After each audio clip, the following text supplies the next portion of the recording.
상대의 원료 법칙.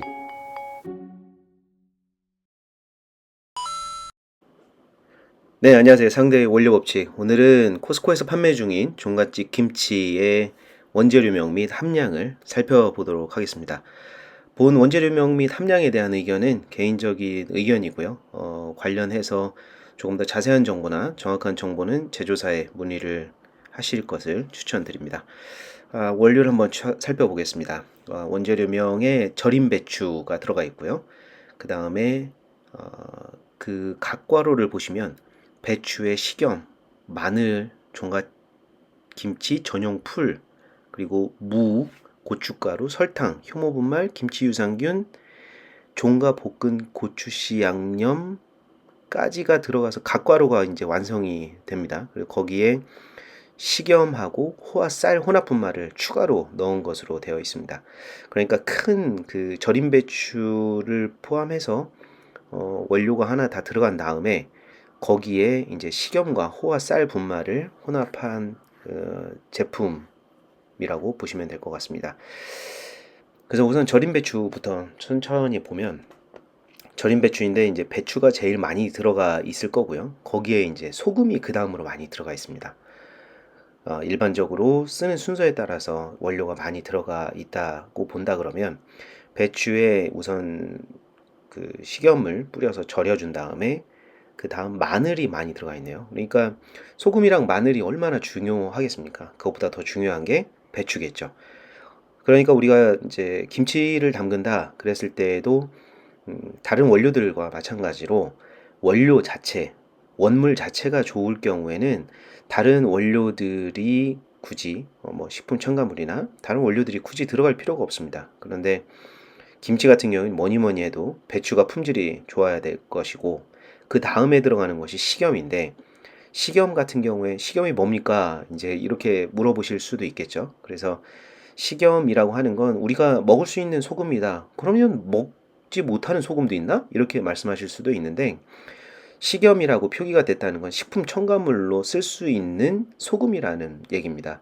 소금이 그러면 먹지 않는 소금도 있나요? 이렇게 물어보시는 경우도 있는데 소금 같은 경우에는 처음에는 이제 그 바다에서 나왔을 때 우리가 석탄 캐듯이 광물로 보기도 합니다. 그래서 공업용 있죠. 왜 우리 그 도로에 눈이 많이 오고 하면 뿌리는 그 소금, 이런 소금들은 식용 소금이 아니라 염화칼슘 내지는 광물로 보는 소금. 그래서 이런 소금들을 식품에 사실은 같은 성분이고 먹으면 짠맛 나고 다 똑같은 건데 같은 공장에서 또는 같은 염전에서 뽑아 올렸는데 말렸는데 왜 이거를 식품에 쓰면 안 되냐 이렇게 이야기하실 수도 있는데 이거는 이제 관련 법에 의해서 왜냐하면 소금은 소금대로 세금을 내게 되고 또 도로에 뿌려지는 소금이 먹는 소금만큼 비싸면 또 안 되겠죠. 그러니까 여기에 따라서 이제 나라에서 세금을 별도로 먹이기도 하기 때문에 식염 또는 먹는 소금, 식품에 쓰일 때에는 식품 첨가물로 분류되고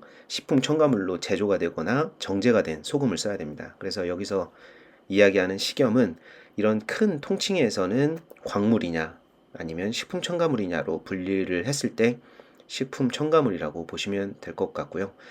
이 식품 첨가물로 분리가 되었다 하더라도 그 큰 분류에서는 소금은 또 천일염 그리고 정제염 이렇게 나뉘어지죠. 천일염과 정제염을 나누는 기준은 천일염은 그래도 그대로 바다에서 결정 그대로 말려서 가지고 있는 소금이라고 보시면 되고요. 간수를 뺀 상태로 사용을 할 수 있도록 준비된 소금이라고 보시면 되고 여기에서 이제 정제를 해서 곱게 갈거나 어떤 특정한 성분들만 뽑아서 정제를 했다. 그럴 경우에는 이제 정제염 이렇게 이야기하죠. 보통 이야기하는 꽃소금, 그러니까 그 정제 전에 꽃소금이라고 하는 것들은 이런 천일염을 얘기합니다.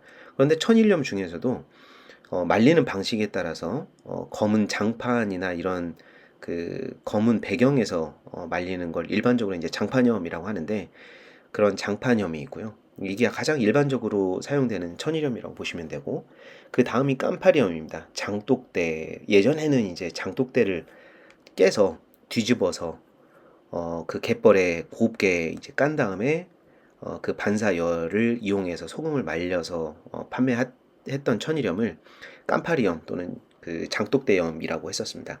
그런데 이런 것들이 이제 장독의 가격이나 또 이런 것들보다 더 이제 저렴하면서 편하게 쓸 수 있는 게 타일이 나왔어요. 그래서 요즘에는 이제 타일염을 사용하기도 합니다. 그 타일을 깔아서 소금을 생산하기도 하죠. 이게 이제 장판염보다는 조금 더 가격이 아무래도 자재값이 들어가니까 품질이 조금 더 높은 소금으로 보고요. 그 다음이 이제 토판염입니다. 토판염 같은 경우에는 갯벌에 그대로 갯벌을 다져가지고 아주 예전 방식으로 빼는 방식인데, 이 토판염 같은 경우에는 아무래도 갯벌에서 다져서 하다 보니까 힘도 들고 그런데도 불구하고 왜 토판염을 먹냐? 그러면 토판염은 갯벌에서 나오는 만큼 아무래도 이제 미네랄이라던가 그러니까 미생물이나 이런 것들이 아직 그 사라지지 않은 상태에서 같이 존재하다가 소금이 되기 때문에 이런 미생물이나 또는 그 미네랄 성분들이 많아서 이 미네랄 성분들이 많을 경우에는 소금의 맛이 풍부해집니다. 그래서 이런 풍부함을 활용하고 싶을 때 어, 이런 토파늄을 사용을 한다. 이렇게 보시면 될 것 같습니다. 그 다음으로 보실 만한 게 이 소금은 그래서 이 천일염과 정제염으로 나뉘어지고 이렇게 여러 가지 소금들이 있다. 이렇게 보시면 될 것 같습니다. 그래서 식염은 여기에 표기되지는 않았지만 아마 천일염이나 이런 바다에서 생산된 소금 또는 정제염의 형태로 들어가 있을 거고요. 이렇게 절임 배추가 우선 하나 들어가 있고 그 다음이 이제 마늘이 들어갔고 마늘도 이제 국산으로 들어갔는데 마늘을 그러면 이렇게 우리가 그대로 넣으면 똑같은 제품이 되겠냐? 이런 게 이제 레시피만 들고 왔을 때 제품을 만들 수 있다 이런 생각을 가지시는 경우들이 있는데, 마늘도 여러 가지가 있겠죠. 뭐 서산 육종 마늘이 있을 수도 있고 그냥 일반 마늘이 있을 수도 있고 그 마늘을 생마늘로 넣을 수도 있고 잘라서 넣기도 하고 빻아서 넣기도 하고 말려서 넣기도 하고 즙을 짜서 넣기도 하는데 여기는 어쨌든 마늘이 들어갔습니다. 그 다음이 이제 종각 김치 전용 풀인데, 야, 이게 또 이제 어떻게 보면 여기서부터 갈리는 거죠. 우리가 보통 소금을, 김치를 담글 때 보면 예전에 그 부모님들께서 이렇게 김치 담글 때 보면 쌀을 이렇게 불려서 그걸로 풀을 만들어 가지고 이게 뭐 사실 벽지 바를 때도 그 풀을 쓰시고 또 김치를 담글 때도 그 풀을 쓰시고 이렇게 이제 쌀을 불려서 그걸 그 전분의 성질을 활용해서 이렇게 썼는데 우리 식품 원료 쪽에서는 이걸 증점제라고 하는 그런 성질을 가지는 원료로 썼다고 볼 수가 있겠습니다. 그래서 쌀은 국산을 썼고요. 그 다음에 무가 들어가 있는데 이 그 무를 좀 갈아서 넣고 하면 이게 그 쌀 혼합 분말에 어느 정도의 그 맛을 어느 정도 가지게 되겠죠. 여기에 고춧가루가 들어갔습니다. 고춧가루도 아까 마늘에서 말씀드렸던 것처럼 고춧가루를 국산을 썼냐 아니면 베트남산을 썼냐 이런 차이도 있을 수 있지만 여기는 국산을 쓰셨고, 국산 중에서도 이제 이게 청양고추냐 아니면은 붉은 고추냐 푸른 고추냐 여기서도 갈라지겠죠. 그리고 빻았냐 잘랐냐 뭐 즙을 냈냐 뭐 가는 고춧가루냐 굵은 고춧가루냐, 이제 고춧가루도 사실 입자의 크기를 이걸 맛을 내는 데 쓸 건지 아니면 겉보기에 고춧가루의 입자감이 보이도록 썼는지 이런 것들에 따라서 각각 좀 다를 수 있습니다. 그래서 고운 고춧가루를 30% 쓰고 굵은 고춧가루를 뭐 10% 쓰고 이런 식으로 혼합도 할 수 있기 때문에 고춧가루만 단순히 보고 맛을 판단하거나 레시피를 결정할 수는 없습니다.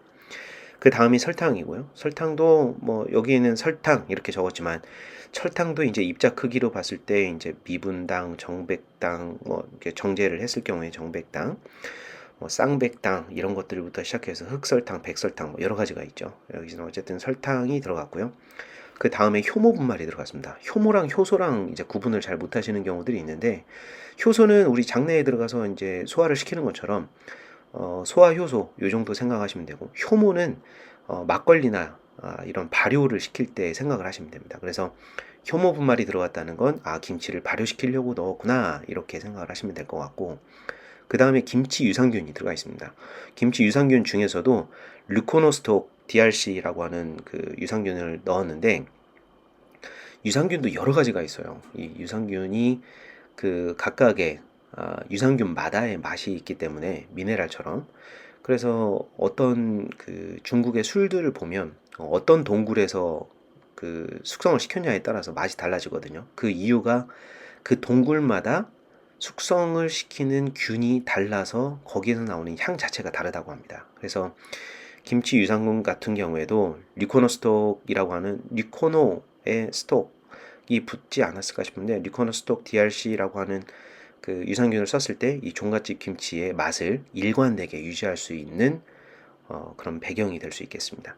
여기에 종가 볶은 고추 씨 양념이 들어가 있네요. 여기에 이제 괄호를 치고 이제 들어가 있는데, 고추 씨 양념을 넣었는데 그 성분을 보니 고추 씨의 식염, 그 소금이죠. 소금을 혼합해서 호화쌀 혼합 분말을 따로 쳤습니다. 그러니까 호화쌀 혼합 분말이 2번 들어가게 되는데, 종갓 김치 전용 풀을 만들 때 풀을 한번 쓰고 그 다음에 고추씨 양념을 해서 여기에 어떤 그 매운맛을 조금 더 추가했다고 보시면 될 것 같습니다.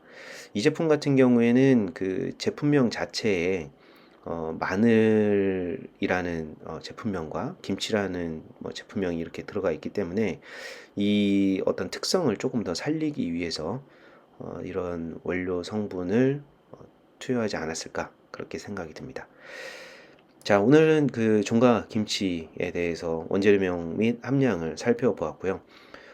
이 종가 김치 같은 경우에 저도 이제 그 구매를 해서 이 영상을 찍기 위해서 구매를 하고 한번 먹어보니까 상당히 이제 마늘 맛이 좀 독특하게 올라오는 제품이었습니다. 그런데 일반적으로 이렇게 그 천연물로만 사용하지 않고 대량 제조를 하시는 경우에는 마늘 에센스 오일이라던가 이런 마늘 향을 추가 투여하기도 하는데, 이 제품에는 그런 성분이나 이런 것들은 보이지 않고 있습니다.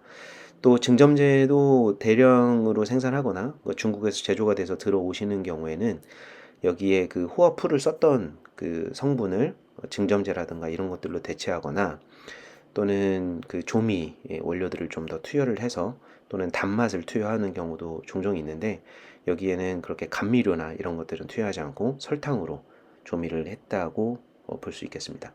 제가 보기에는 건강한 성분들, 그리고 건강한 마케팅 구상을 가지고 제조된 제품이 아닐까 싶고요. 그래서 아마들 많이 찾으시는 것 같습니다. 상대의 원료 법칙, 오늘은 코스코에서 판매 중인 종가 김치에 대해서 알아봤습니다. 해당 원료들 중에 궁금하신 원료들은 ES식품원료에서 샘플링을 하시거나, 아니면 대체 원료에 대해서 궁금하신 점은 댓글 남겨주시거나 카톡 채널에 문의 남겨주시면 답변 드리겠습니다. 감사합니다.